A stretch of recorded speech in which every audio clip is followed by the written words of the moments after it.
In the second episode with Danny, we discussed different types of open relationships, from ethical non-monogamy to swingers and polyamory. We delve into jealousy as an excuse not to do our inner work, and how, once again, communication is king.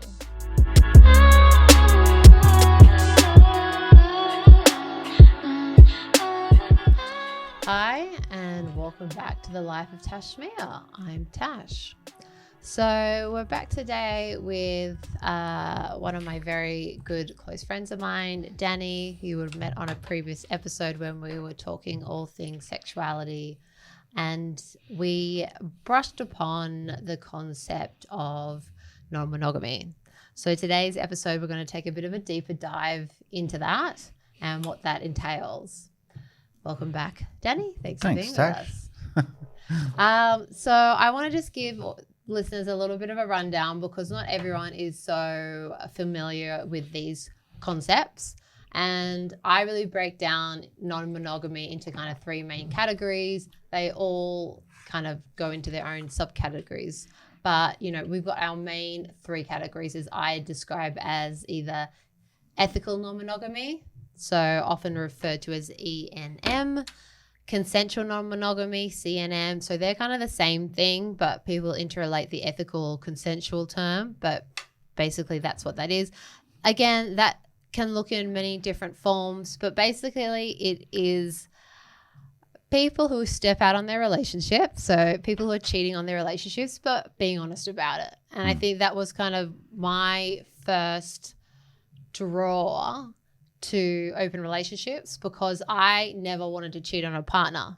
That was I was very into honesty.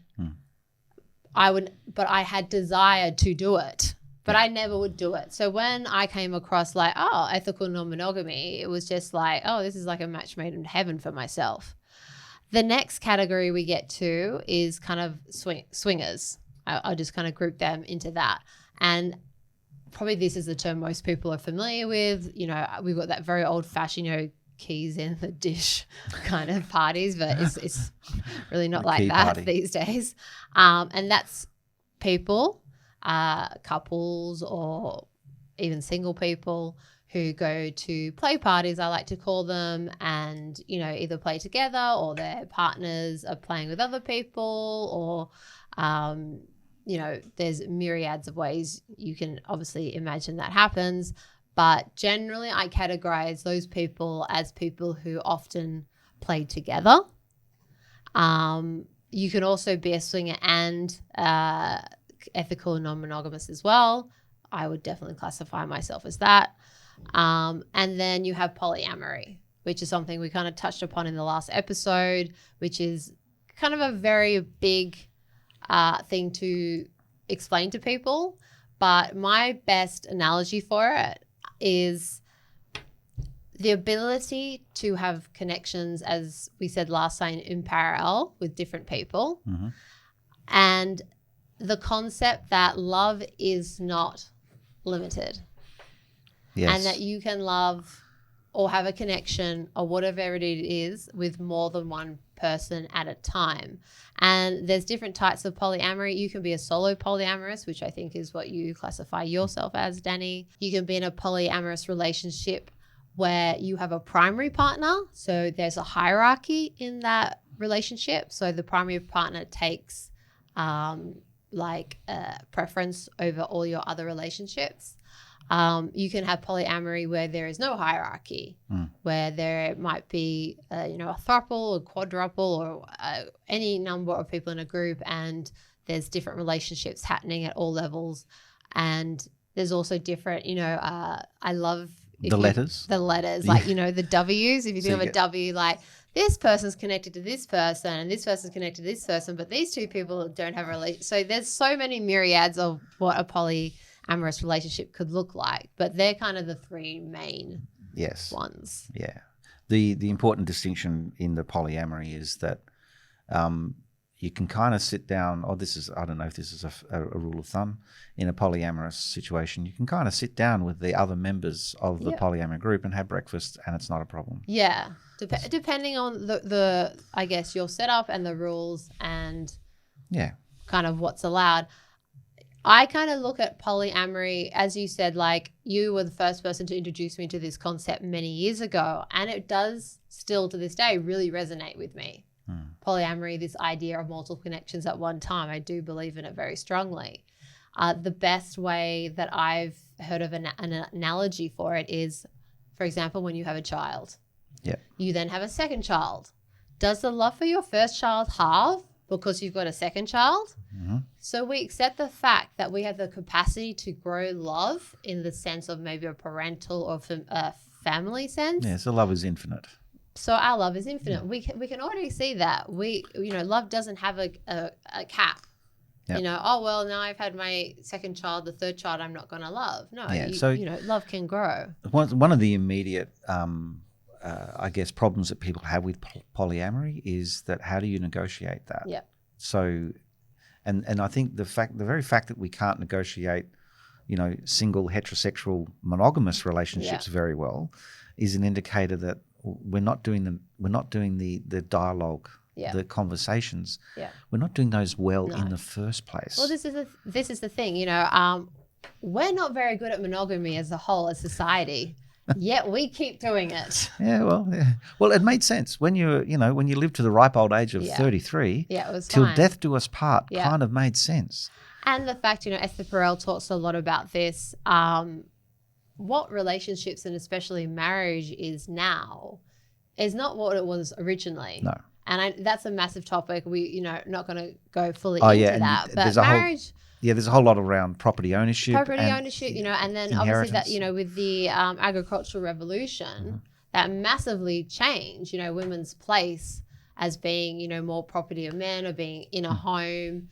That was really a defining and it all leads point. But so suffice to say that we'll just call that patriarchy, right? And there's plenty of podcasts that deal with patriarchy. Yeah, and so, but if you go back even further and even to this day, there are tribes that live in polyamorous societies and communities. And so it wasn't like monogamy has always been the way and this is a new thing. This has existed before. Yep. And, there's a lot of research about, tribes who live in these polyamorous societies and bring up, children together.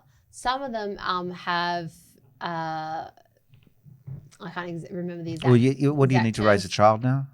You need a village. Yeah, you need a village to raise a child, but we don't have that anymore. And the thing is, today's society, we are living further and further away from our close and immediate family. And that support network is not there. But, if we look at these communities, it used to be a village that raised a child. And there's been societies, as I briefly mentioned, where women were mating with multiple men. So the men didn't actually know whose child was who, but it was actually seen as everyone became responsible. Everyone became responsible for that child. Do you know what I mean? And it actually made it like that child's growing up or ability to survive in the world, was it better because they had more people supporting them. Do you know what I mean? So I'm not sure of the exact figure. Yeah. But I do remember from genetics research when they first found DNA fingerprinting. Yeah. When they first developed that technology back in the early 80s, they thought they would just do a study in a hospital maternity ward. They found out that 21% of men who thought they were the father were not the father. Yeah.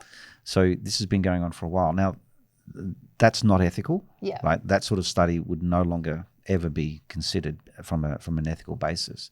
But the point is not lost that we don't understand human society as well as we think we do. Yeah. And when given a challenge around how relationships can be infinite, a lot of us don't want to accept it. Yeah. Now, interestingly, the real focus here is on what I think is a modern construct, but we know it as jealousy. Yeah. So what I want to throw out here is this idea that jealousy is not an emotion. It's actually a conglomerate of different emotions, but we use it as a way of outsourcing responsibility for our actions. So just to get a little bit technical here, we have this internal emotional state, which we're going to label as jealousy, and then we have an action that results from that internal feeling state. But we don't understand what that internal feeling state is telling us because we don't want to look. And so, the typical conversation between two guys in a pub might be, oh, well, she went looking for this other guy and on text messages and blah. And what we're doing is, so she made you jealous. It's like, yeah, that's why I put my fist through the wall. It's like, so that we use it as a way of outsourcing, of not taking responsibility for what we're feeling inside. Yeah. Which might be hurt, betrayal, sadness, their emotions. That's and as you once said to me, we can look at pictures and you can be like, that picture is someone happy, that person's excited, that person's sad. What is the picture of someone under jealousy? Yeah, that's not an emotion. There's no facial expression for it's jealousy. Kind of an umbrella term for the emotions that are sitting under it. So the interesting thing is that you don't immediately dismiss jealousy because it is important that there is a high emotional charge. And what we've talked about previously is that jealousy then becomes something important to look at, to go, okay, what's the emotion sitting underneath it? And so the different facets of jealousy. So there might be envy, there might be hurt, loss, grief. When a relationship is breaking up and we get jealous, that could be just grief for a dying connection. Yeah. There could be a sense of missing out. There could be a sense of not feeling good enough about yourself. That's a big one. And so whatever facet we actually look at underneath this umbrella term that is jealousy, they act as signposts for doing our inner work. And this is the important thing. In the myth that we say, the myth of monogamy that we say around, there should be one person for one person, we never get, and if jealousy occurs, then we immediately dismiss it as an external, thing that we don't have to deal with. I don't want to deal with that. So we use monogamy and all the myths around monogamy as a way of avoiding doing our inner work. Yeah. Instead, and projecting it onto someone else. Projecting it onto someone else. So, oh, well, he said that, and it really... So, yes, it hurt me. Yeah. Okay, well, then let's look at that hurt. Yeah. Or, I don't feel like I'm good enough. Okay, let's look at that. Yeah. We don't want to do the inner work. We want to avoid it. Yeah. One of the things that really drew me into your transition in life was this dogged determination to not shy away from the inner work. And I did a lot of it. I still have a psychotherapist I see, but I was seeing her very intensely. Obviously, that transition I was making from coming out of a relationship that had gone into monogamy. And to be clear, it wasn't me. I wasn't your therapist. No, it wasn't Danny. And then, the journey that I then embarked upon. As I said, even that relationship started in a non-monogamous way and in a play way even. Mm-hmm. It then got turned into a monogamous relationship kind of without talking about it, kind of without my consent about it. It just kind of was assumed and happened. But, people who are in non-monogamous relationships, it's about you need to be able to communicate. That's it. And, it's interesting, I've talked about this with the kink world and BDSM world. Key number one factor you need if you want to be in this world is the ability to communicate. Yep. And again, it comes down to in non-monogamous relationships. I think the biggest personality trait is to be able to communicate. So, we're not comfortable just talking about our own desire, let alone all the intimate intricacies that come up in a connected relationship or multiple connected relationships. So, this is what I see this podcast as being about. It's to help people have the language to communicate. Yeah. And also, you can see a therapist. Yeah. Because for the most part, they're quite good. I'd recommend seeing a sex therapist. Yes. They're specifically trained in dealing with relationships and connection and sex and sexuality. So you might have trouble coming out, or you might, want things that appear not normal. Yeah. A sex therapist can actually really help. I, for a while, saw a sex therapist. Brilliant. Yeah. Helped me a lot. Yeah. So there's a lot that you can actually do. I want to kind of speak to anyone that's listening to this going, oh, it's interesting, but I don't know whether I could. Well, yeah, or whether I can actually have that conversation. Whether with you my can have that partner. conversation. And I think also another thing I learned, and you would have seen this, is I learned you can't go into a relationship under the presumption or just not talking about what you want and what your views are. I realized I had to be very upfront very early on. Yep. And so, and maybe I was a little bit sometimes too upfront and too early on, but you would remember the stories I tell you, when I was back dating, I would go for a meet-up drink with someone or whatever it was.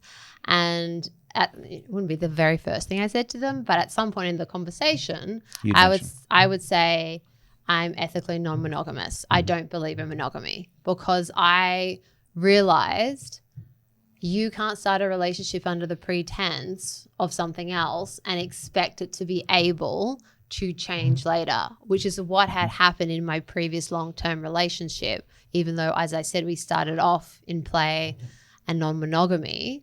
Yep. Once it became monogamous, it was too hard to go back. Yeah. Do you know what I mean? Because we hadn't talked about it. There was no agreement on it. And I had brought it up at, towards the end part of our relationship, and he wasn't receptive to it. Yeah. So I learned that I need to be upfront about this, because I was doing the inner work, and I realized I'm not monogamous. I don't believe in it, but I don't want to cheat. So my partner or a potential mate needs to be on board with me. But the interesting thing was... Oh, this is the good side story. Go on. Yeah. The interesting thing was I'd be upfront about it. I'd kind of get... And the men would respond with? Yeah, I get like two main reactions. They'd either run a mile, which I don't mind. That's completely... I'm completely fine with that. Not everyone's going to share my opinions. Or they were fascinated by me and like, oh my God, you're my dream girl, like blah, blah, blah. And then 3-4 months later... they couldn't take it. Yeah.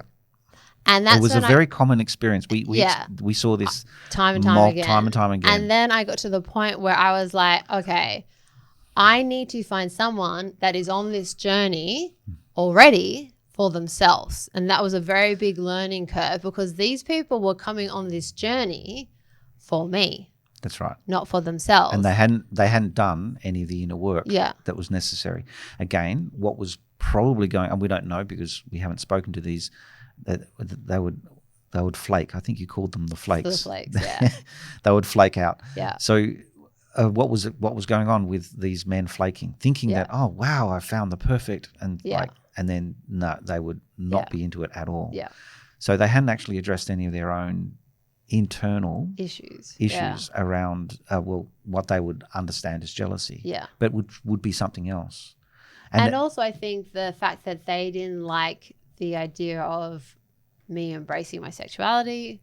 Yeah. Back down also power to control. The, female desire. Like, wow, this woman's like really in her own. I think that scared a lot of people. And, before I met my current partner, I literally ended that previous relationship under, same circumstances. We'd gotten 3-4 months down the road, and he just wasn't able to handle it, even though, we talked about it up front. And I was at the point where I was like, I'm done. Yep. I'm done with relationships. I'm just going to keep I remember hearing that many times. Yeah, I'm like, I'm just going to keep playing and like have these little dalliances with people, and then move on to the like other people, and just have like, multiple partners, but no primary, nothing serious. And then literally kind of as I let that into the universe, I then happened to be introduced to my current partner, who was already familiar and already in that scene. Yeah. And then I was like, oh, okay. So this is what this is how you make it work. Yeah. I'm not saying you can't introduce it into a relationship, but I think it is more difficult. It could be a hand grenade going off in a relationship. Yeah. There's no easy way of doing that. I wish there were. Yeah. But it's just difficult. Yeah. And couples will probably come into therapy, and they might be trying to address another issue in their relationship, and then this will come up. Yeah. And so you need to look at, okay, how can we have a conversation and then maintain that you've got a connection? Yeah. So it's like simply having the conversation challenges the connection that people have. So how do you reinforce the connection and you probably experienced this in your own personal interaction. So we're just having a conversation. Yeah. So I still love and care for you and committed to you. Yeah. And we can still have this conversation. But the conversation itself becomes a threat. Yeah. And that's why it's so tricky. What you did by being upfront from the very outset was you were essentially managing expectations. Yeah. It's a very, project manager term. But you were essentially going, okay, from the very outset, I need to know that this person can handle what's going to happen. Yeah. And the simple truth is a lot of people can't. We want to. Yeah. We want to be able to. But unless there's a commitment to do that inner work, it could very well explode in ways that you don't want. And also I think the ability to be able to acknowledge that relationships change. Yes. Monogamous relationships, you kind of like, oh, we've agreed to be with each other for the long term and we're monogamous, full stop. And I think with open relationships, the key difference is the acceptance that relationships change over time. Yeah. And even with my own relationship, from where we started to where we are now is different. A caveat on that is I'd argue that a successful monogamous relationship is one that accepts change from the outset. Yeah. And that's really important, where the individuals in that relationship are still allowed to be individuals. Yes. It's when you get into dependence, codependence, that's when the problems usually arise. Yeah. So one of the healthiest things that any couple, monogamous or not, any couple can do is to reaffirm the individuality. So who were you before you met this person? Yeah. Recapture some of that. Or I used to go skiing, or, whitewater rafting, or whatever, or I used to do this or that or the other. Okay, so remember that person. Yeah. And this is actually one of the useful tools in couples therapy is to go, it's like people lose themselves in the relationship. And I'll get to the non-monogamy and why it's so good in a second, but in a monogamous sense, they lose themselves in the relationship and they need to then work out how to rebuild their identity that is outside of the relationship. So I am not 100% this wife or this husband or this father or this mother. And I have these other things that I am in my life. So one of the ways of strengthening a relationship is to strengthen the individual identity. Yeah. Is to bring that back, because when two people meet, they fall in love with the strength and independence of the other person. Yeah, exactly. And I think that's a really good point you raise about, and Esther Perel talks about this, she talks a lot about desire in long-term relationships. And she said, desire and long-term relationships are kind of like an oxymoron because desire is something you want. Yeah. A long-term relationship. A long-term relationship is something you have. Yes. So how can you desire something that you have? And, she did studies and she asked people about when do you find your spouse most attractive? And she's like, the three biggest answers I got was when they've been like away on a work trip or a trip and come back. When I'm seeing them in their element, for example, say they're a professor at a university and they're giving a lecture and the spouse is at the back of their room. They sneak in the back and they see them in their element. Yeah. Or they're at like a cocktail party and their mate is across the room, maybe being flirted to by someone else or being talked to by other people, and they're alive. Yeah. And so the commonality in that is distance. Yes. Right? That distance creates makes that the heart desire. grow fonder. Exactly. And so as you said, by having your own independent life and making sure you're not falling into, codependence is something that's going to help keep your bond and help desire come back into your relationship. So, and here's one of the big draw cards for ethical non-monogamy from the very outset, that ability to overcome codependence is built into ethical non-monogamy, because you are an individual with this person, the primary, or with this lover, with this individual, and you are also another individual with this person. Yeah.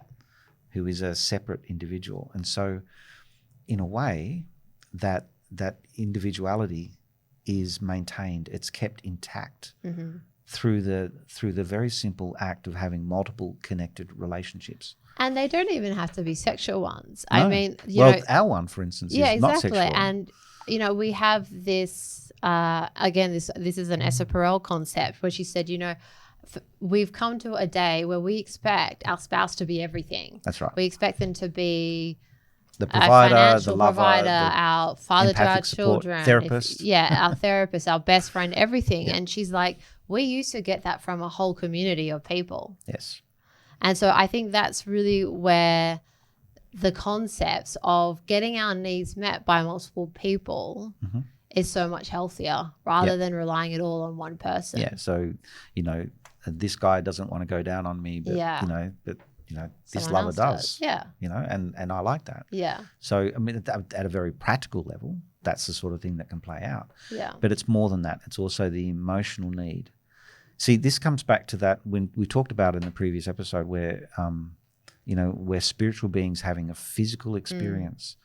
And that really says to me that, life, what's it all about? Yeah. We've intoned this. Yeah, it's connection. Yeah. Life is about the connections that we form because we've manifested into this body, into this reality, into this, vessel. And then we get the opportunity to find that fundamental connection with other people. So this is not just an emotional thing, it's a spiritual thing as well. And we need to give that, I think, the value that that's valuable. Yeah. If we're just living in I guess a construct, a mythology that society has built, and we're not really questioning, not really having the conversation with our partner, monogamous or not, then are we having are we fully experiencing that physical connection that we can have? Yeah. Yeah, that's interesting. Another thing I think, with ethical non-monogamy is, we've said the ability to communicate, vital trait. The ability to negotiate and renegotiate your relationship is very important. Yep. And as I said, even in my current relationship, it's been renegotiated because our lives don't stay the same and things happen. And I'll give a really good example for my current relationship. We actually started off pretty casual because we did. And, we were also but he was also on this journey. He was also the journey, but I was at a point in my life that I just I'm not doing relationships. So I included him in that, but obviously I didn't know what was to come. But, when we did finally say, this is official, we're together, we then had to have a conversation around what are our rules. Yeah. And, they talk about you've got to discuss the what, the who, and the where, the why, the when. And this is what I mean. It's not just as easy as to be like, oh, we're in an ethical, non-monogamous relationship. It's a free-for-all. It's not. That's and then not you it. just go out and do what you do. You're going to run into problems straight away. And we had three main rules when we first started. One was we can't sleep with friends. Mm-hmm. So if there's friends in our friend circle, we can't sleep with them one-on-one. We can sleep with them at play parties when the other partner is present, but one-on-one we didn't want to do because we just thought that for us, we just saw that as maybe creating So that's just a negotiated boundary. That was a negotiated thing that we want, which was actually initiated by my partner. Mm-hmm. That was one of his, which I fully accepted. Another one we had is if you see someone 3 times, you either have to end it, as in you're only allowed to sleep with them 3 times, and then you end it. And then if you wanted to go beyond that 3 times, we would have to discuss it and negotiate it to make sure both of us were comfortable with it. Yeah. And then our third rule is that we always want to know. Yes. Which is really interesting, and it is something that's talked about in ethical non-monogamous relationships. I kind of categorize it as the people who talk about everything and want to know everything. And me and my partner definitely fall into that field. I want to know. It just Some feels might. more honest. Some might not want to. But there are people who go into it and they do like don't ask, don't tell. That's don't ask, don't tell, and which I think has got a little bit of a risk to it. But anyway. and I don't look. People do how they want to do. I support that. If it works for you, it works for you. But I've had experiences with this, if you remember, where I was in a primary relationship and I started seeing someone who was in a polyamorous relationship, a long-term one, and they were in don't ask, don't tell. Yeah. And that relationship kind of exploded in my face. Oh, you ended up at a play party. Oh, God. And she found out all of a sudden. Well, she didn't find out, but it was women's at intuition. No, she was looking at your interaction with him, and it was just so basically he was in a don't ask, don't tell, but this is the thing where I say you've got to have two people on the journey together, because what their relationship is he was on the journey. He was clearly polyamorous. She was on the journey for him. Yeah. So she was like, you do you, but I don't want to know about it. Yeah. So she wasn't playing around. And then But she was also not being true to herself. Yeah. Because I think if you dug down and really explored what was happening with her, she was like, I don't really want to be on this treadmill. I don't want to be on this track. But she was on the track just to keep him. Because I love him so much. That which I think is very problematic in itself. But they did have the rights in their relationship, which, I have in my relationship as well. And a lot of people in ethical non-monogamous relationships who have a primary, so someone where your main relationship takes preference, you have the right, if you're not happy with how it's happening at that time or who they're seeing, that partner has the right to say, I would prefer you to cease that relationship, and then that's over. Yep. So that's an agreement that you make. Yep. So they obviously had this agreement. She was in a space where she said, I'm not really happy at the moment with you like seeing other people, so can we close it down for a while? Mm-hmm. Least to say he didn't. So that's officially, we call that cheating. Yeah, until we got to a point where it kind of blew up in our face. Did you know that they had not managed that consent properly? Yeah, I did know they weren't managing it very well, and it wasn't. And so something you had warning signs. I had warning signs, and I didn't agree with it, and it got to the point where we broke it off because of it. This is why that first word, ethical, is so important. That's what I mean. To me, it wasn't, and that's the thing is, the reason why it got broken off is because we had stepped that line into this is not ethical what we're doing. Yeah. But it got to the point what you were referring to, where a few months later he knew I was attending a particular play party with my primary at the time, and he was able to convince his partner to go.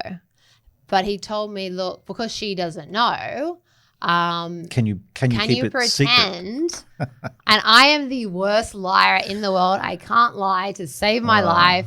Can you pretend that the situation is that we know each other from the scene, the swinger scene years ago, and we're just running into each other at the party. So me and my primary rock up to the play party. The first person that runs over to me is him with his partner in tow, and I'm just like, yeah. Oh God, because I didn't want to have to lie, but I was just kind of doing I'll just do the like. I will agree, but I'm not going to lie. Oh, what a tangled web. Oh, my gosh. Like, hi, it's been forever. And it was so uncomfortable. It was so not authentic. Yeah. And it's like, how have you been? He's like, oh, my God, I heard you had a daughter. I mean, he had met my daughter. And I'm just like, uh-huh. And she just looked at me with this death stare.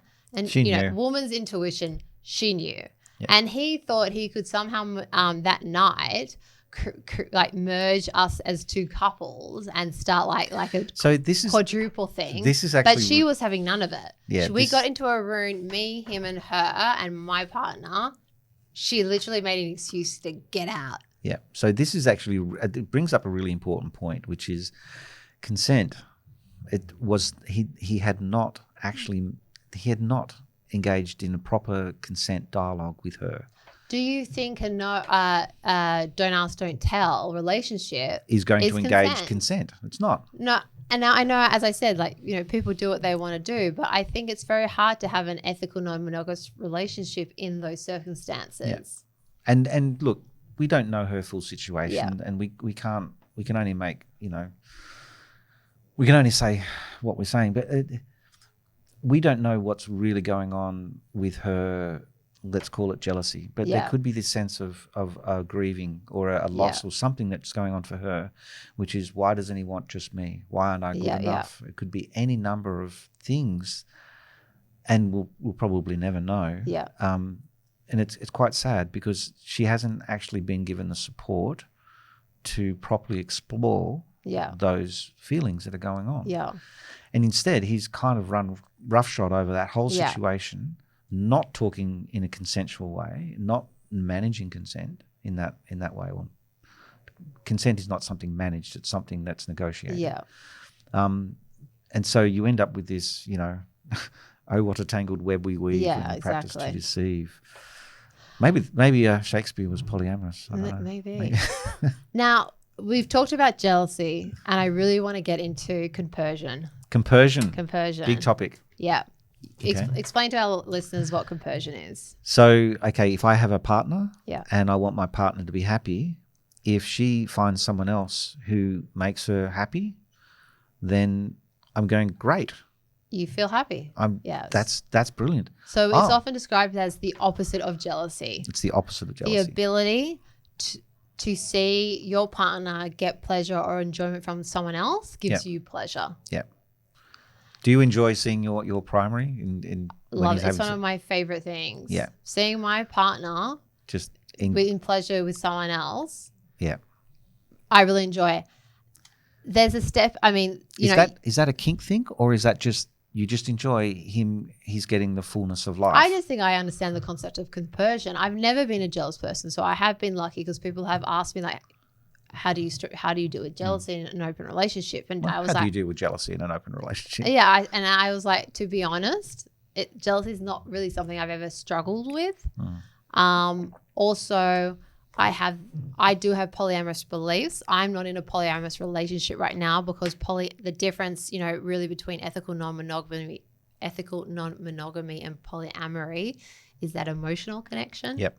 So at the moment, my relationship is based on physical connections. I mean, I obviously have some like emotional connection with someone because for me personally, I need some sort of emotional connection to engage with them physically, sexually, but I don't have relationships with other people. My primary is my home, is my everything, but I'm allowed to step out physically. Yeah. I do believe in polyamory, but I think it takes a long time to get there. Yep. I know a polyamorous couple, it took them 7 years to get there. So this is the distinction between the polyamory and the E&M with swinging. So you're more the E&M with swinging, where you do play parties. And you're doing it with your partner. Swinging is my kink. E&M is my lifestyle. That's right. Yeah. Okay. Yeah. So the polyamorous couples that you might read about, if you explore this a bit further, they would not necessarily go to play parties. That's not their thing. Yeah. Some would, and some wouldn't. But they would say, okay, I've got this, and the language is really important. So I've got this long-term committed, intimate connection with one person, and I've got this long-term, intimate connection with another person. Yeah. Everything else is just negotiating time. Yeah. And, where I am at this point, and, we're going on a holiday, these two, but both partners, or they're both partners, or they're multiple partners, are open. They are agreeing to the fact that you've got multiple intimate connections. What I hear you saying is that at this point in time, you've got a single intimate emotional connection. Yeah. And together you go out and play. Exactly. Yeah. And as coming back to the point about compersion, yes, I do feel compersion. I do get pleasure out of my partner playing with other people, but that doesn't have to necessarily be in front of me. No. And I think that's kind of the next step, and the difference between, swinging and ethical non-monogamy is that you have to negotiate how that play, let's call it, outside of your relationship is going to take place. As I said, the where, when, why, who, what. So, is it only when you're traveling on business? Is it only when we're not in countries? And, this was quite a recent conversation in my relationship, because, at the beginning I said it was kind of like, we could see other people separately, obviously, and we weren't living in the same city, which helped. But then kind of once we moved into the same city and moved in together, we were only really playing together. The rules had to be renegotiated. Yeah. The thing is, the rules were actually the same. We actually still were allowed, if we wanted to, have a physical relationship separate, but we just weren't doing it. We were just having a lot of fun playing together. Then also life happens, of course, and unfortunately my mother got terminally ill. And then once that kind of happened, coming from me, who's, ethical non-monogamous person, doesn't believe in monogamy, after, she passed, I had to come to my partner and say, I'm not comfortable with us sleeping with other people separately right now. And we closed our relationship down for a few months. And he was like, cool. Like, no problems us. That was part of the being there emotionally to support you through a difficult time. Yeah. And this is what I mean. Relationships change, and you've got to constantly have that renegotiation to reflect what's going on in your life. Yeah. And I knew I was in a position where I had lost my rock in this world, and I needed him to be my rock while I kind of dealt with my life being turned upside down. Yep. And I knew that I was not in a position where I was mentally going to be able to provide compersion. If that makes sense. I was just not in that headspace. So we had to kind of renegotiate. Since then, we've opened it back out. But the only times we then were playing apart is when we weren't in the same location. Yep. So then we were at this point where we were playing together a lot. We were okay to play in different locations when we weren't able to be physically together. Mm-hmm. But then we kind of had to do a recent check-in about where we were with that. And, I at the moment have, not at the moment, but most of the time, an extremely high sex drive. I just do. Oh, really? I hadn't noticed. And an play partner of mine who I knew through the swinging scene had come back into town. Yeah. And we'd met up for like some brunches and stuff, which my partner was well aware of. And I needed to check in because, yes, it was still in our rules, but we hadn't really checked in for a while with that. And as I said, it hadn't really happened with us both physically being in the same location. Yeah. And I said to him, where are we with that? I didn't even have to mention the other person. He said to me, you want to sleep with X. Right. He knew. I didn't even have to say it. Because he's a close, intimate partner. And I said, look, I want to know how you feel about it because you're my primary. And like, yes, I want to do this. My sex drive is very high at the moment. But I'm not going to do it at the risk of you. Yep. It's not that important that if right now at this point in your life, because obviously everyone has their own shit they're dealing with at points in their life. If you're not comfortable with it, I'm not going to do it. Yeah. So. And he was like, look, do it and let's see how I feel afterwards. And let's see how we both feel about it afterwards. So we kind of took it as a test run. Can we explore how did he feel? Like what did stuff come up? I mean, because you as well as looking at your own, jealousy or whatever emotion that is, you have to be aware of what's going on for the other person. Yeah. And so I think one of the traps in the E&M scene, one of the traps is that you get so focused on this new thing. You've got this NRE, like wow, new relationship energy. You've got this strong like wow, this is hot. Let's go. That you forget about the other person. Yeah, and their needs. Yeah, and which to be often honest, it's just they want to know. Yeah, exactly. And often, I wasn't having NRE. This is a person from my past that I knew I had a friendship with. But I'm very aware of NRE, which is a poly term, as we just said, new relationship energy, which is basically when you meet someone, all the butterflies in your stomach and all the chemicals going off in your brain. Choir of angels singing. So a lot of polyamorous people have a rule: no decisions are made during NRE, and you have to life-changing decisions. you have to be aware of when your partner's in it and when you're in it. Yeah, because it's very easy to get lost into it. Yeah, and it's a very difficult thing. Yeah. And also when like Mr. X, he should have realized that, okay, you need to address, if he were you and if you were both in NRE, if it's ethical non-monogamy, then you need to go, hang on, your partner, Yeah, it's not comfortable. seriously, you need to address that. Yeah. I want you And you to need to make talk sure that about you're not it. sabotaging Yeah, something here. I don't want to exactly. be responsible Yeah. for that relationship being decayed. So Yeah. that's another version of Yeah. compersion. Yeah. Which is you're in this relationship with this person you've known for a long time, and you get a lot of sustenance from that. You get a lot of support. They're your, don't ruin that. Yeah, exactly. And take the time to be with them, to talk with them, to work it through. Yeah.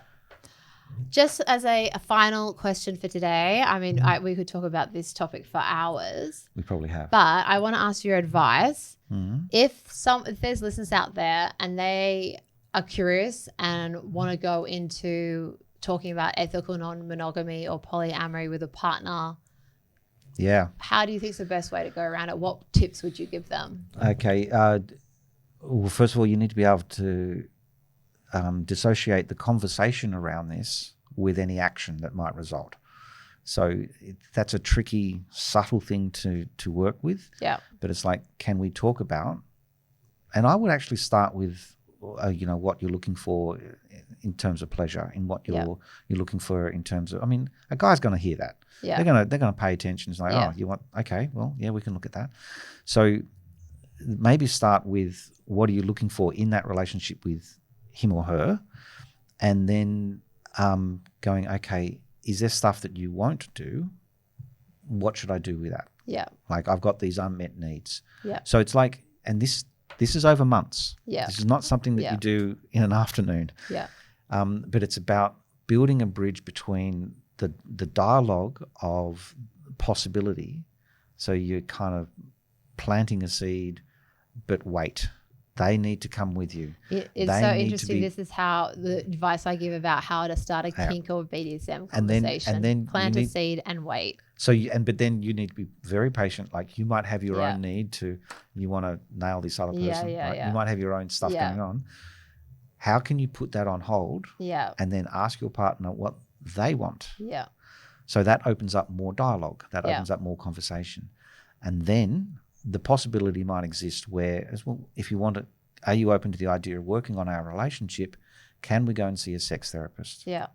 So, I mean, that's like a big jump. Yeah. But with enough preparation work, you can get there. Yeah. And you can say, let's go and talk to a sex therapist. At all times, the most important word is ethical. Yeah. And so, because we have relationships because of trust, and we have connection because we want to prove that trust is there. So don't ever compromise that trust. It's all about building trust. Yeah. And trusting that, you might have the conversation about what you want and desire, but that doesn't mean you're going to act on it. Mm. Okay. Then if you are lucky enough and you can find a sex therapist or even just a normal therapist, couples therapist, then you can explore possibilities. Yeah. But when you bring in that third person, the therapeutic element, then you can kind of develop. So in a broader term, this is called witness consciousness or mindfulness. Mm-hmm. You can sort of step back from your own wants and issues and desires and whatever else, and you can observe it as though like an outside observer. So the therapeutic context allows for that to happen more easily. Mm-hmm. So there's a third person in the room, and the three of you are having a conversation where you can talk about what it is that you want, and always stressing that, here's this person that I know now, I've known for, 2, 10, whatever years, and I really treasure and value that relationship. And important and the language is kind of subtle and important. Don't use but. It's too harsh and it negates what went before. So I really love you and Beautiful. I love that. Well, I know we as I said, we could talk for hours more about this, but I've loved having you on the show. So thank you very much. And to all my listeners out there, I hope you've learnt some things today. And it's okay to be curious. It's okay to be curious. And as always, stay kinky.